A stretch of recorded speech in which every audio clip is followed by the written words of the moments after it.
item. Mr. Lyons. Thank you, Mayor. I'm going to oppose this motion.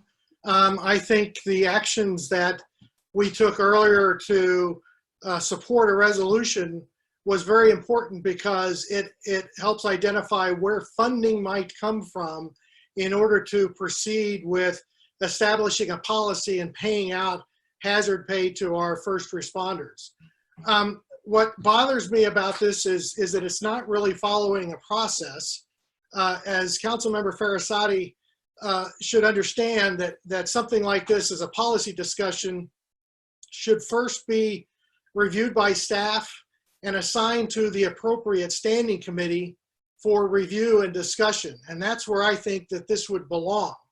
All we've seen so far from Council members Farasati and Hamlin is a 5-sentence email that went to media that really provided no detailed description nor any kind of draft legislation that we should consider. As I reference back to the resolution that we just voted on a while ago, that resolution was put together by staff with discussion. I credit Councilmember Healy for raising that, and that resulted in some legislation being drafted that was at a state that this council as a whole could consider.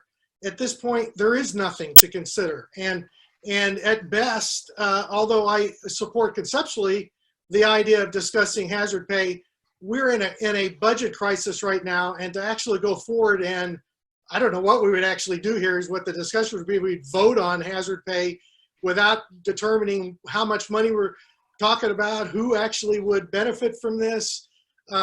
It's a non-budget item, so there are legal ramifications here and how we could potentially vote on something like this without potentially having a public hearing on adding money to our current 2020 budget and so on. So I'm opposed to this motion. I think it is premature. It needs to be better defined and possibly assigned to a committee that could look at this as a general policy that might apply to other crises that go beyond the coronavirus pandemic right now, and potentially a policy could define what criteria such cases where hazard pay could potentially be paid out to anyone in the city that might be affected by that. So I'm going to oppose the motion. Thank you.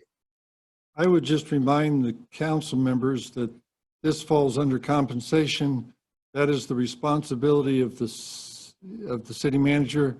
I think we all have stated we support the first responders, all first responders, not just fire and police, but all first responders out there.